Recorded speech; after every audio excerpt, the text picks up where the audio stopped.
Great. Now the final section that we cover is spherical harmonics, which is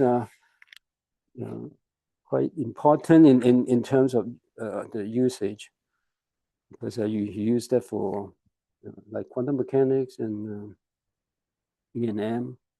And the idea is just to combine the associated agenda function PLM and the phi eigenfunction. So let's just write down the definition. It defined with a normalization, so that this spherical harmonics are normalized, so in the sense that we just talk about it later in a bit. So you have YLM.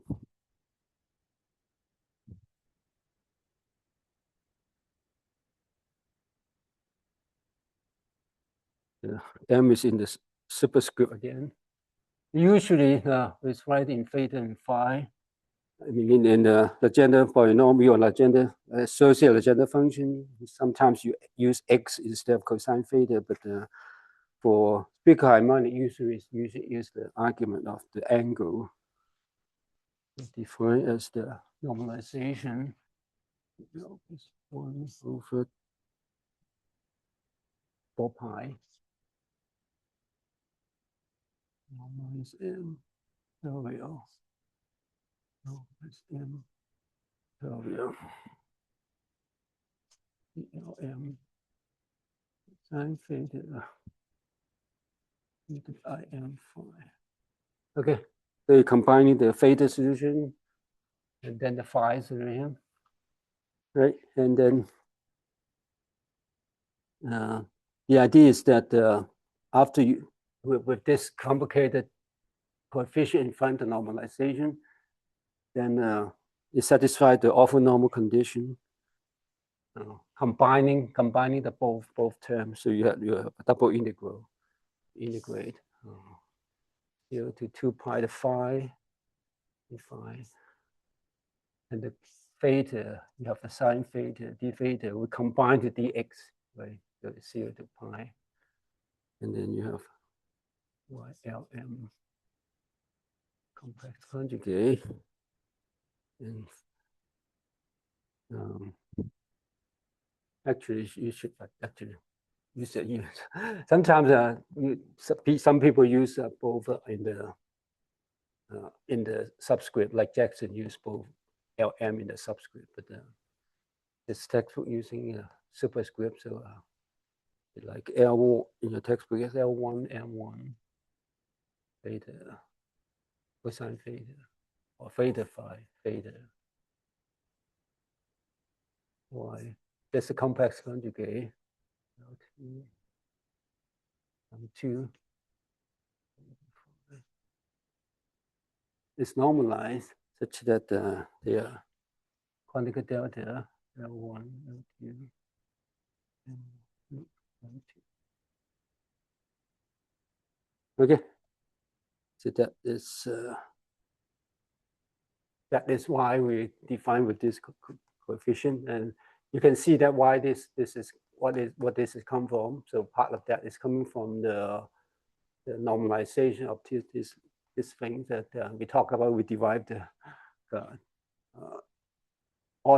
we provide alternate derivation for that coefficient. So we integrate PLM square, right? And now another part is coming from normalization of EIM phi. So you know that because integrate from 0 to 2 pi, the normalization will involve 2 pi. So that is 2 pi. So you have 2L plus 1 over 2, and then times 2 pi to get your 4 pi here. Right? And that is the orthonormal condition for IM. So once you pay the price for defining all these things with this complicated coefficient, then the orthonormal condition is easy. Then it means it's easy to use. So you just need to memorize this one, so that is easy. And also you also recognize that this is there's a complex conjugate, unlike what we had before, that still do this phi part. Because phi, you know that the phi, the normalization is just for this part, you know that e to the I m1 phi, you need e to the I m2 phi in order to get the conical delta. You need the minus, right? And then you integrate from d phi from 0 to 2 pi. We'll give you a conical delta m1 m sub 2. Normalizing it with 2 pi, right? And so you need a minus sign here, right? If you have plus sign, then it will be m1 minus m2, right? In order to write it this way, m1, m2, you need to take a complex conjugate. So that's the complication, this difference between the orthonormal condition or orthogonal condition for PLM and YLM. Okay, but that is simple. And then you also notice that you can put the complex conjugate on either one of them. It doesn't matter which one, because it's finally it's real. Obviously, the conical delta is real, but then you can show that it's doesn't matter which one you put it on, because obviously if you put this on, you just substitute this into this into that, you realize that when the PLM part doesn't, it's not affected by the complex conjugate, because it's real, it's defined as real. And for this one, it's just basically, you interchange that, you just interchange the positive sign, negative sign. That doesn't matter, you still get the same YLM. And in many of the other situations where you involve two spherical harmonics, usually you take one of them has a complex conjugate, but then if the result is Wilson, then you can put the complex conjugate on either one of them. So for your convenience, either one of them should be fine, should be just the same. Okay, so that is the fundamental property. And from that, you can also get so this is equation 15.138, but the complementary condition that we talk about it many times is that from this orthonormal condition, you get the completeness condition, and your textbook called closure relation. And that, I think that is listed in, where is it? Suppose it is, we talk about it somewhere. I know, I think in the exercise. In the exercise. I think in the main text, it didn't talk about it. I mean, the discussion in this section is not very complete. I can add a little bit from Jackson. Yeah, I think it's in the exercise, not so the completeness condition is like the corresponding completeness conditions is in exercise 15.5.5. It's summing over L and summing over M. I sometimes mess up. M has a limit from minus L to L. Sometimes I forget when minus infinity. It's so easy to forget about all these things. But it has a limit. M is less or equals, I mean, within minus L to L. And here's sum over by Lm. One of them has complex conjugate, and either one of them, you have theta 1, phi 1, and YLM, theta 2, phi 2. And that is give you the delta function there are two forms of the delta function, and the second form is easier, just delta cosine theta, because this is what our x is cosine. It's just delta x1 minus x2, and then delta y1.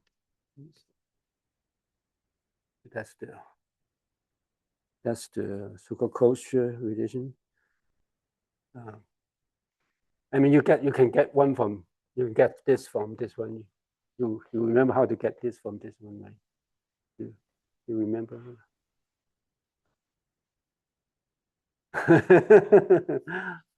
Right.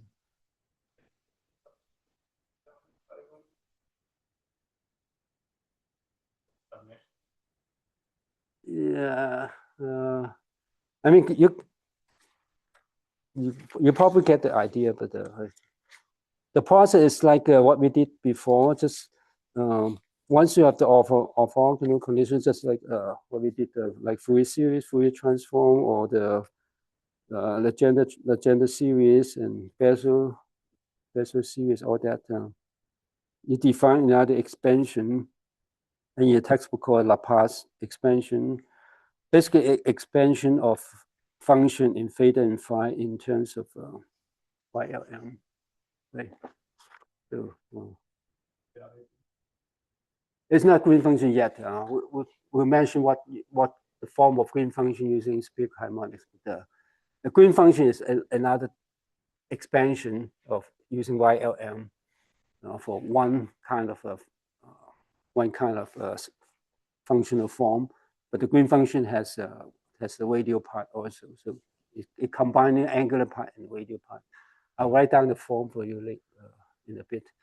But let's talk about how you use the of a normal condition to do expansions of arbitrary function f in theta and phi. So this usual spherical angle and azimuthal angle defined in the spherical coordinate. You have a function that depends on this, then you can do expansion in spherical harmonics. And in the textbook, this is in the sum of all the L, summing M from minus L to L, and some coefficient CLM, YLM, and then theta phi. Now you do it in two steps, right? So write down its expansion is easy. This is just how you do it. The expansion with unknown coefficient. The next step is to find the unknown coefficient. And how do you find it? Using this one. How do you find it? We did that quite a few times, right? How you solve the formula without actually remembering to look at this equation, and then how do you do it? Multiply. Yeah. Yeah. Right. So multiply exactly the same thing. Yeah. So, but now it's not exactly the same. Multiply by the complex conjugate, right? So the CLM, this case will be integrating f. Let's write the limit first. So just like what we did here. 2 pi sine theta into 0 to pi, and then this f theta phi, right? And then multiply by the complex. I always have the Jackson notation. Let's go back to this textbook. YLM theta phi complex conjugate. Right. Right? Did I? Yeah. Now I got it correct. So right, you see that why this is so, right? Because this is so simple. When you substitute this into this one, now when you substitute this into that, you use integration variable property change the theta prime, phi prime, something like that, right? And then right. Divided by integral of it again. Divided by integral of we divide the other side. Why do we need to divide anything? CLM. This, right? I, right?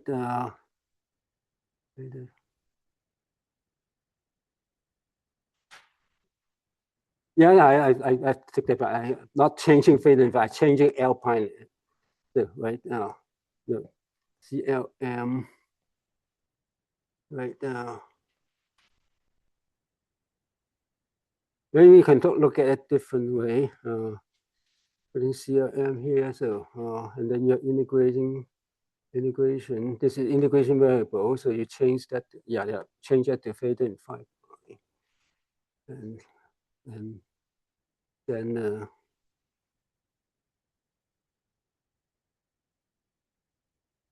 well, well, we can do it the other way around. Substitute this into that. Substitute this into that. Substitute this into that. Right? Substitute this into that. Then you recover that this integration. After you substitute this into that, and when you substitute this f theta into that, and you integrate, do the integration, then you use the orthonormal condition, right?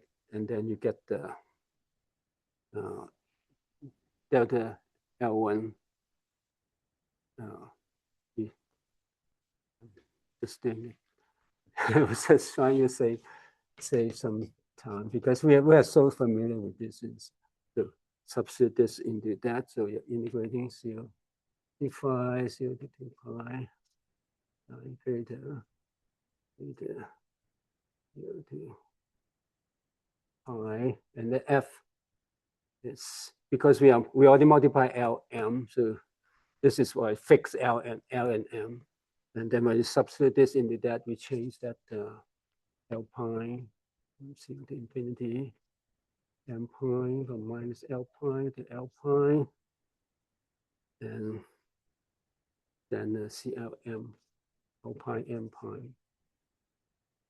Y, L M, L pi, M pi, and phi. So this is your F. This is your F, and then multiply by L M -5. Right. This consider this integral becomes this one. So after you substitute this in here, and then this you use of orthonormal condition. So that's this integration becomes a conjugate delta L pi L conjugate delta M pi M, right? And this summation will pick up just the L and M. No, just the L and M term, so that equals to CLM. Okay. Okay. So that's the argument. So this becomes the CLM equals to this integral. All right. And now go back to this orthogonal condition. Now you can do it two ways. One is you consider this as a delta function, right? If this is a delta function, if this is what we require, so substitute basically f is this one. You consider f is this one, right? And then you put it back to here, right?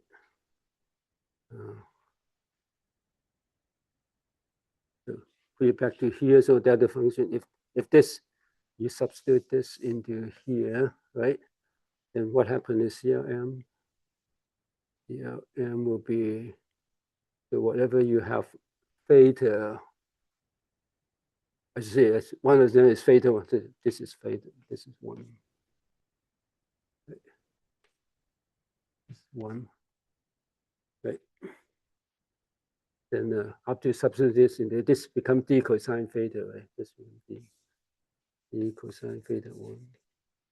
And change the limit to -1 to 1.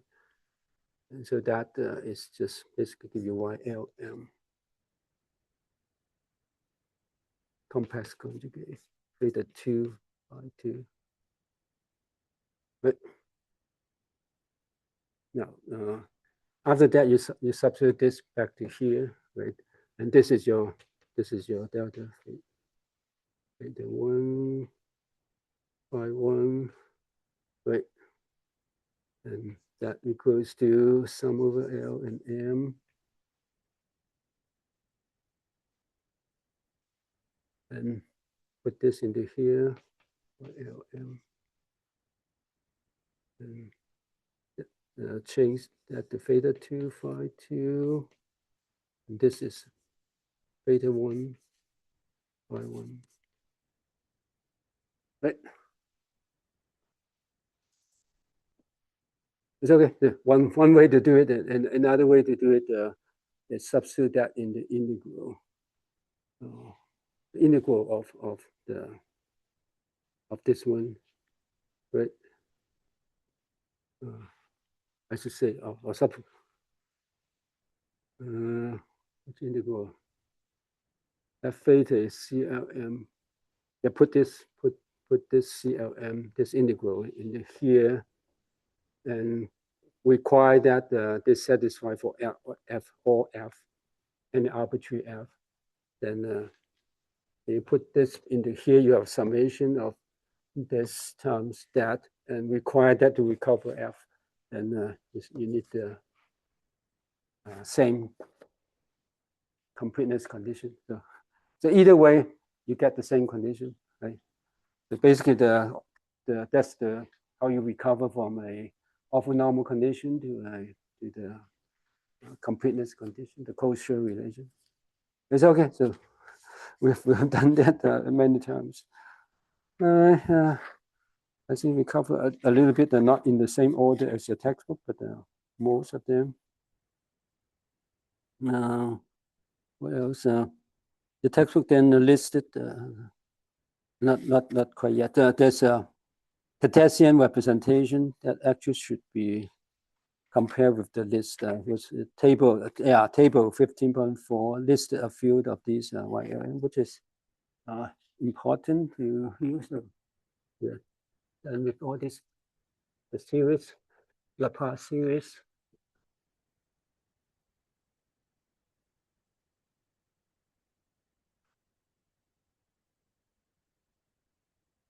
Yeah, I go back to a few of these now.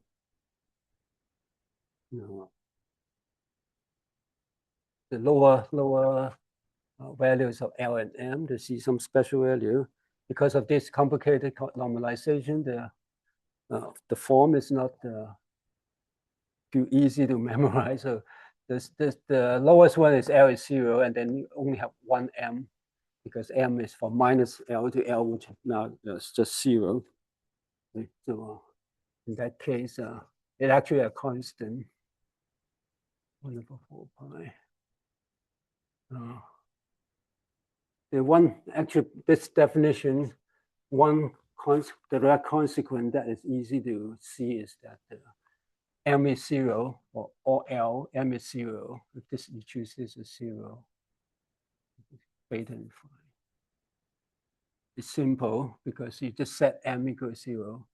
If you set M equals 0, this two factorial cancel, and then M is 0, though you don't have the phi part. This is 1. And for Legendre, associated Legendre function, M is 0, it just recover the Legendre polynomial. So it just L plus 1 over 4 pi PL. Okay, so that it's some direct consequence. So this is so trivial that textbook didn't list it, but it's useful to remember all the M equals 0 values for the YLM. You just recover the Legendre polynomial with a different normalization. Okay, so that is a useful formula. And so for this one, you can either go back to this one or just use this one, because P sub 0 is 1, so that is easy to memorize. So you get the substitute L is 0, so this is 1/4 pi, and take the square root, so it is this one. Okay, so that's simple enough. And then you have this y11 is, now you just plug in L is 1. I mean, you can start with L10. I mean, your textbook list is 1, 1, 1, 1, 0, 1 minus 1. But if you start with 1, 0, which is the easiest one, because you go back to this one, the 1, 0 is L is 1, so it's 3 over 4 pi, right? And then P sub 1, you know P sub 1, right? P sub 1 is just cosine theta. So that's square root of 3 over 4 pi cosine theta. Okay. And that's easy. Now you start the second equation in this list is converting the spherical coordinate back to Cartesian coordinate. But this one is nothing special. It's cosine theta. It's just the z divided by r. So that is trivial. Because it's more non-trivial is for the other ones, y1, like y11. Yes. Now go back to this one, and then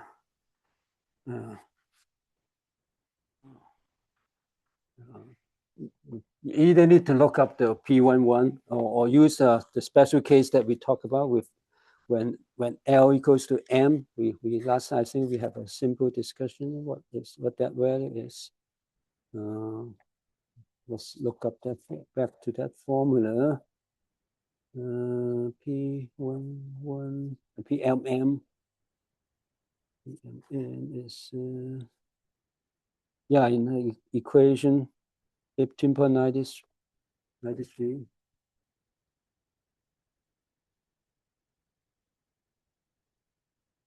So as PMM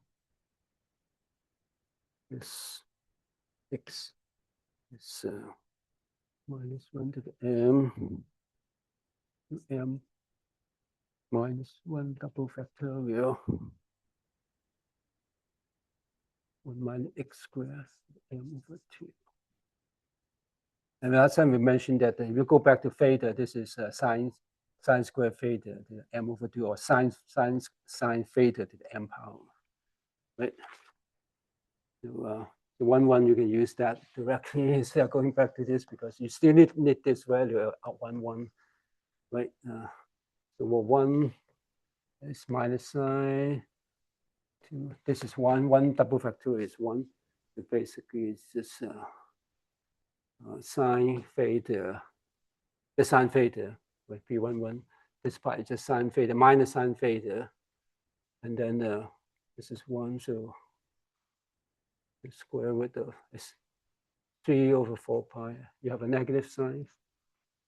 3 over 4 pi, and now this is sine theta, and then e to the I phi. Right. Yeah, I forgot this. Yeah. 1 is 0. Yeah, 2 factorial is 2, so 8. Yeah, 8 pi. So it's complicated. Need to be really careful. So that is in spherical coordinate. Now you do the same thing in going back to Cartesian coordinate. Now you begin to see something non-trivial, because the combination of these either sine theta, cosine theta, and this, especially sine theta to this e to the I m phi, then it actually give you x and y, because you remember x is sine theta, because so x is sine theta cosine phi, y is sine theta sine phi, right?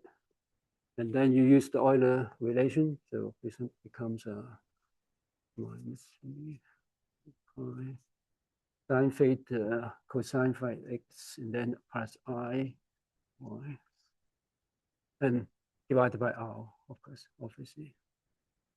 I mean, I forgot the r. R sine theta cosine r sine theta. Okay. So that is the yeah, that's the equation. I mean, you can do the same thing on y1 minus 1, but there's actually a general relation with m and minus m. You go back to this definition, yl m or yl minus m, beta phi minus 1 to the m power yl m beta phi complex conjugate. Okay, then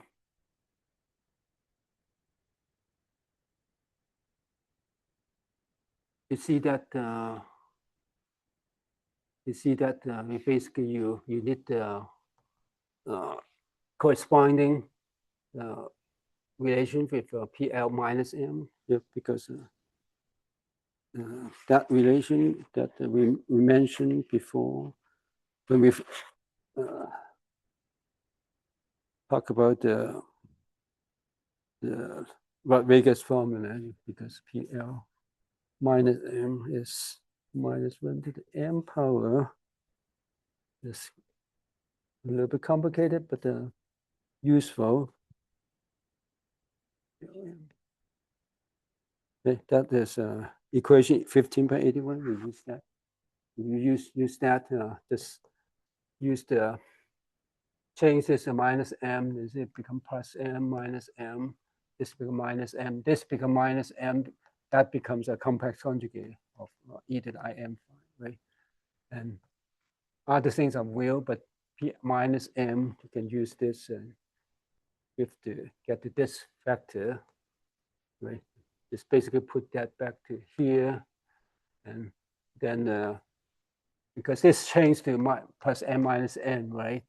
And then but in the square root, so then multiply by this one, go back to the original form, and this become PLM again, and right, and then this becomes a complex conjugate.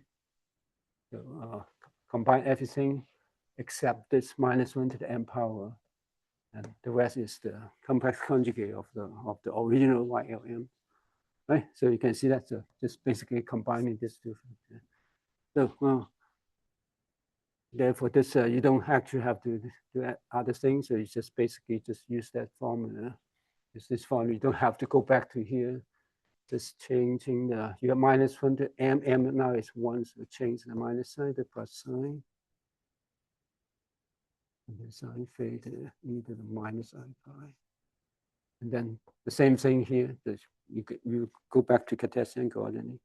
Okay, so that's the idea. And you can keep going. The textbook, the table has many more, so up to L equals to 3.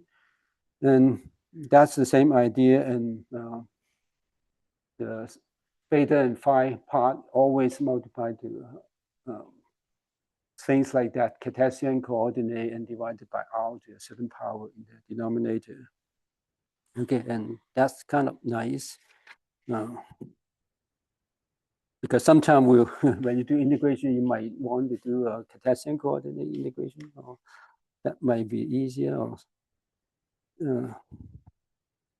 all right, so that is Cartesian coordinate. The next subsection in your textbook is this overall solution is going back to this solving either the Laplace equation or Helmholtz equation, or that the theta part and the R part. So you have the radial equation and the theta equation. They are coupled through this this eigenvalue L times L plus 1. So this appear in both equations, but when you substitute in the Laplacian operator, you will divide this. We did that before, but the one similar discussion is remember that this object, or Y spherical harmonics, is the eigenfunction of this operator, so minus R squared Laplacian YLM beta phi. This is a eigenfunction. The eigenvalue is exactly this one.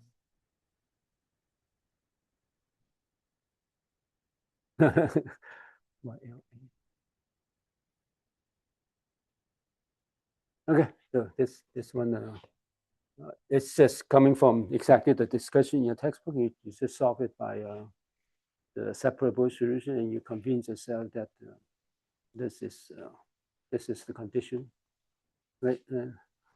And then one more not that apparent form of this one is I think we did a homework question in, I think in chapter 9. I think that the angular momentum operator, we have minus I,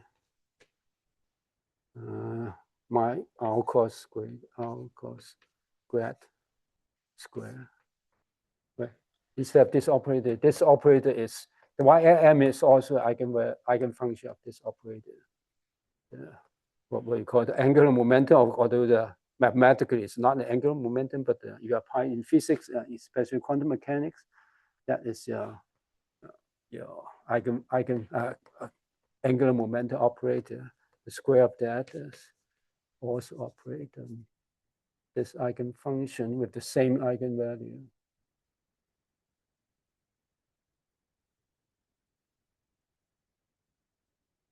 Right, I think we did that. Right, remember this homework question? No, I think in chapter 9. I don't know whether you work that out, and I at least I have the solution for that. I think the derivation for this is not as easy as this one. You need to remember that when you operate on spherical coordinate, the unit vector has the angular dependency, so you operate on the unit vector also. If you do that, then you get the correct form, and the correct form, this form is the same as the way the spherical part of the separable solution for the Laplace equation, just similar to 15.141. You get 15.141 from this one after you do all the correct one derivative involving the angular part, angular dependence of the unit vector, then you get that. So therefore, this is so useful in quantum mechanics because that is angular momentum eigenfunction. So you know that when you solve whatever the atomic problem or anything that you have the angular momentum, that you need this YLM, and then you remember this L times L plus 1 factor would be going to the eigenvalues of the angular momentum multiplied by suitable unit like h bar.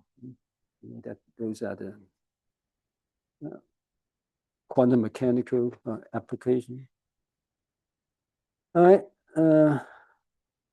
I think we covered this one, that one, and we covered the harmonic expansion. Your textbook has a couple of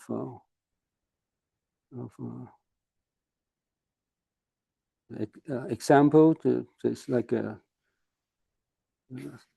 to illustrate that the Laplace series, how you apply, but that supposedly is not difficult, so you don't have to do that. The next part is the symmetry of solution. So basically, it's just saying that if you have the single L component, like a function that involves the single L component, you only need to expand the function using spherical harmonic with the same L. So so that in terms of your textbook.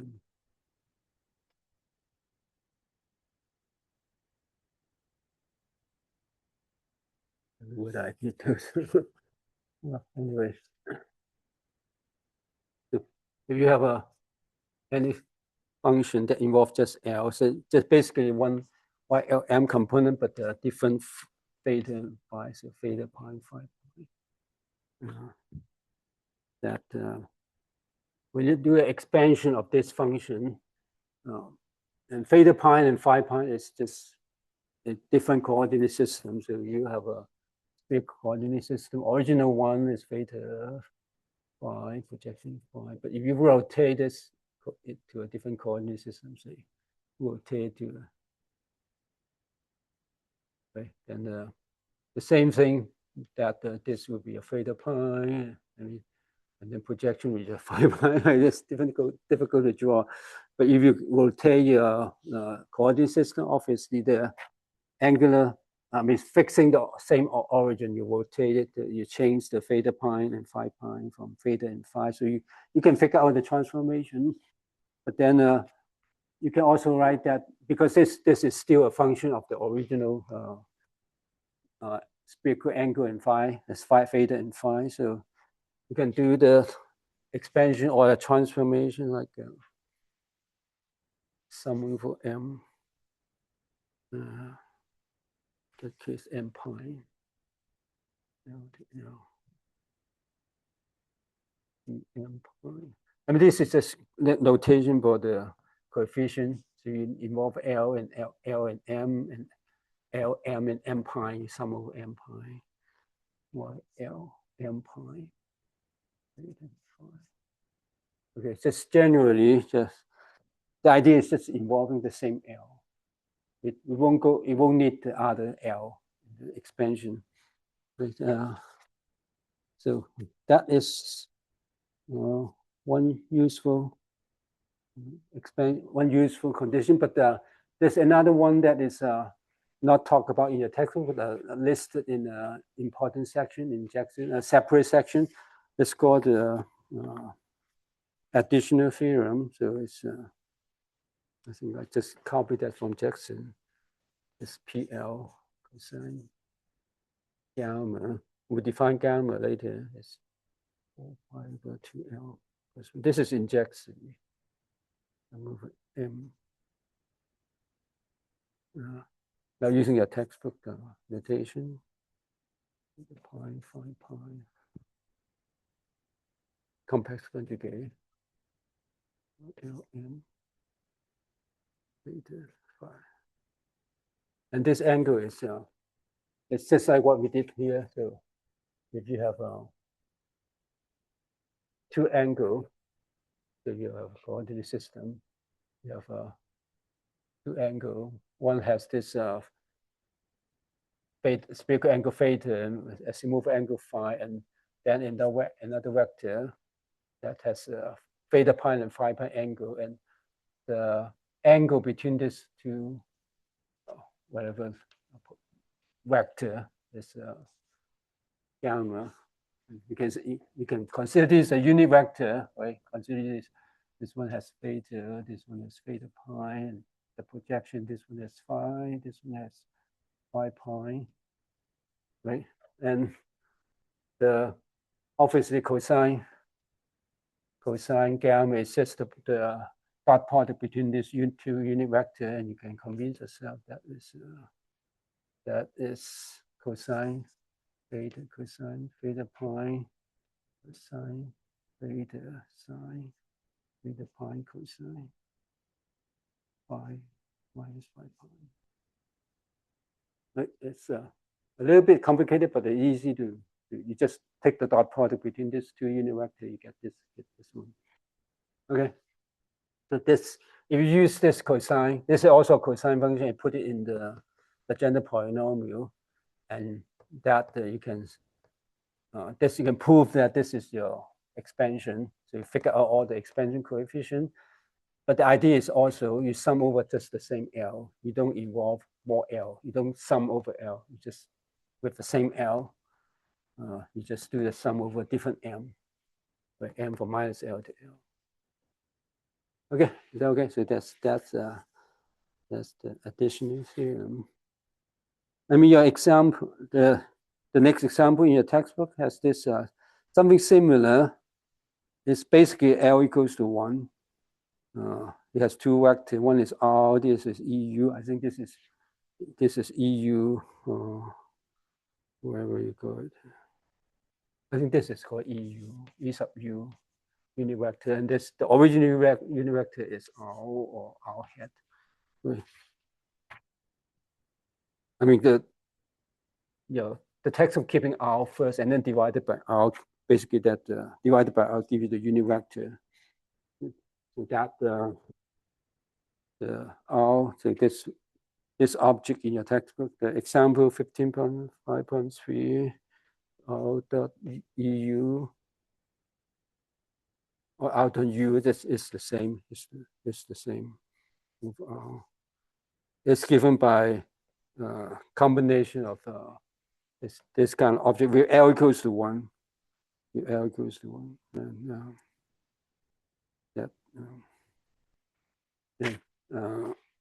you can, I mean, your textbook has the answer, and it's basically figured out from the table, from given the because now it's just L equals 1, so simple. It's just 3 terms. 1, 1, 1, 0, and 1 minus 1. You have all that. You just look up the table and figure out what this object is. But if you substitute into this formula, and then all the values for 1, 1, 1, 0, 1 minus 1, you can. That should be the same, exactly the same.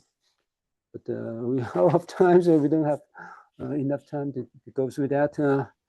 And finally, there's other property which should be preview.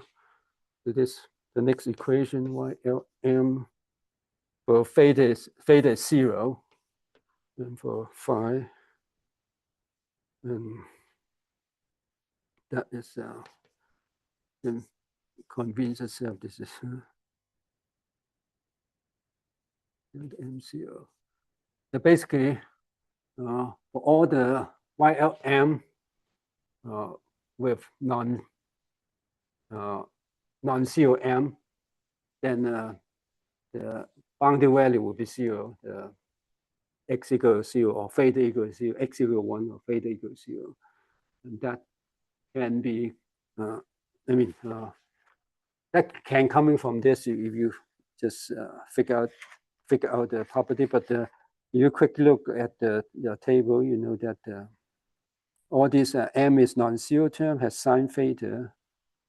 Have sine theta in the expression. So all depends on sine, at least sine theta or power of sine theta when M is non-zero.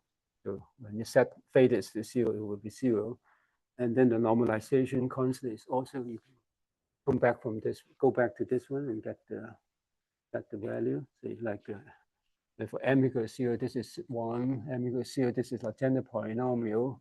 At theta is 1. Theta 0 is cosine theta is 1. This is all 1, right? And this is 0 to cancel that. So 2L plus 1 over 4 pi square root. You go back to this one. Okay, so that is not difficult. The next one may be a little bit. The next set. I mean, the next one is just the symmetric conditions. Instead of 0 is pi, so you have the parity that we talk about in PLMs. So -1 to the L plus M. So we'll get to the next one. And the next set is the recurrence formula for YLM, which is you can derive this from the recurrence formula of PLM, and which are complicated. We need a bunch of recurrence formula for PLM. You can convert that from using that to YLM, basically divide this coefficient, divide this factor to the other side, and substitute into the recurrence formula for PLM. You can derive the recurrence formula, and usually that result is complicated. I mean, the coefficients are all complicated. You can see a 15.150 and 151. It just lists 2 of them. You can have more. And, but I mean, it's sometimes useful. I mean, you actually can use the recurrence formula for this 2 recurrence formula and start with the special value like Y00 or Y01, and then I think you can actually divide everything using just Y00, and they derive all the spherical harmonics using these 2 recurrence formula. But you won't go through. I think I have a video doing something exactly like that. Yeah, and then there's some special integral finally listed. But we move that. Those are just mathematical results. I think we're out of time.